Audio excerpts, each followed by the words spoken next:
Sonuncu dəfə paylaşdığım həndəsi sualın izahına baxaq.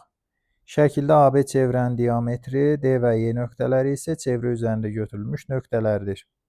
C nöqtəsi AB diametri üzərində AD 16, BD 63, AE 56-ya bərabər olarsa, DC üstünə gəl CE cəminin ən kiçik qiymətini hesablayın.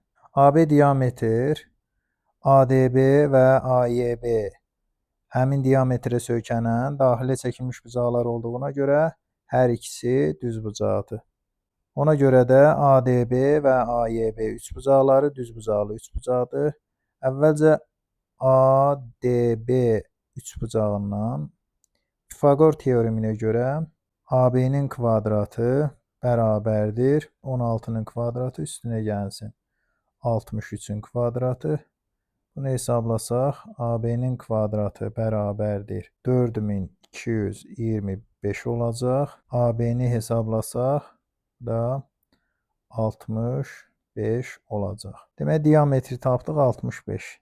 Yenə Pifaqor teoreminə görə AEB üçbucağından BY-nin uzunluğunun kvadratı bərabərdir 65-in kvadratı çıxılsın 56-nın kvadratı. Bunu da kvadratlar fərqi düsturuna görə hesablasaq, 65-dən 56 çıxanda 9 vurulsun, eləyəcək 121. Onda BY-nin kvadratı 9 vur 121 olduğuna görə BY 3 vur 11, yəni 33 olacaq. BY-ni də 33 tapdıq.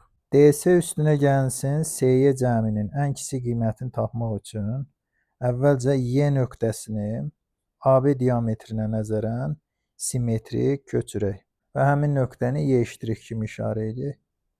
Bu halda BY məsafəsi BY' məsafəsinə bərabər olacaq, yəni 33 olacaq simmetriyaya görə. Çünki BY parçası BY' parçası ilə AB diametrinə nəzərən simmetrikdirsə, onlar konqruent olmalıdır. Eyni səbəbdən AY' məsafəsi də AY məsafəsinə bərabərdir, yəni 56 olacaq. Y' məsafəsi də YS məsafəsinə bərabər olur. DC üstünə gəl CY məsafəsi, DC üstünə gəl CY cəmi daha doğrusu bərabər olacaq.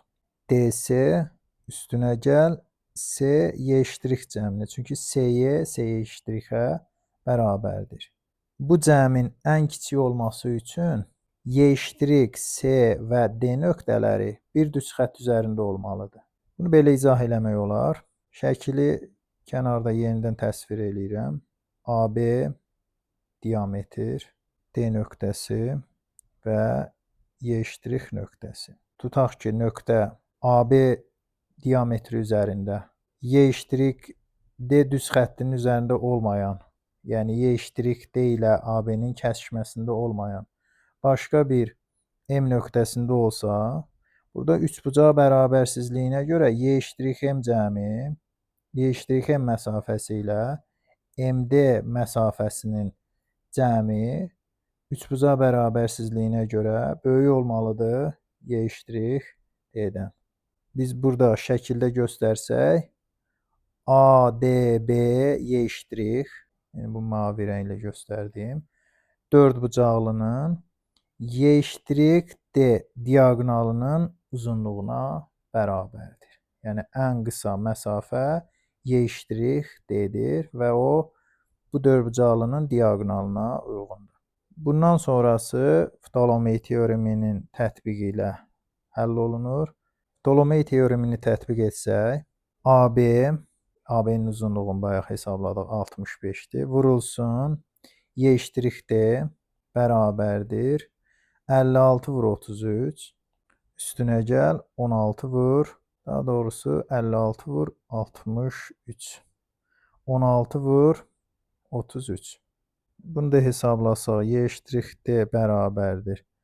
Buradan 8 vur 3-ü mötərizə xaricinə çıxaraq, yəni 24-ü mötərizə xaricinə çıxarsa qalacaq burada 7 vurulsun 21 üstünə gəl. Deməli 2 vurulsun 11. bölünsün 65. Onda y eşittir d məsafəsi bərabərdir. 24 vurulsun. 147, 22, 169 bölünsün 65. 13-ü ixtisar aparsaq 5 dəfə 13 dəfə. 2-yə vursaq y eşittir d bərabərdir. 24 vurulsun 26 bölünsün 10. Buradan da y eşittir d-ni alarıq. Deməli 624 bölünsün 10.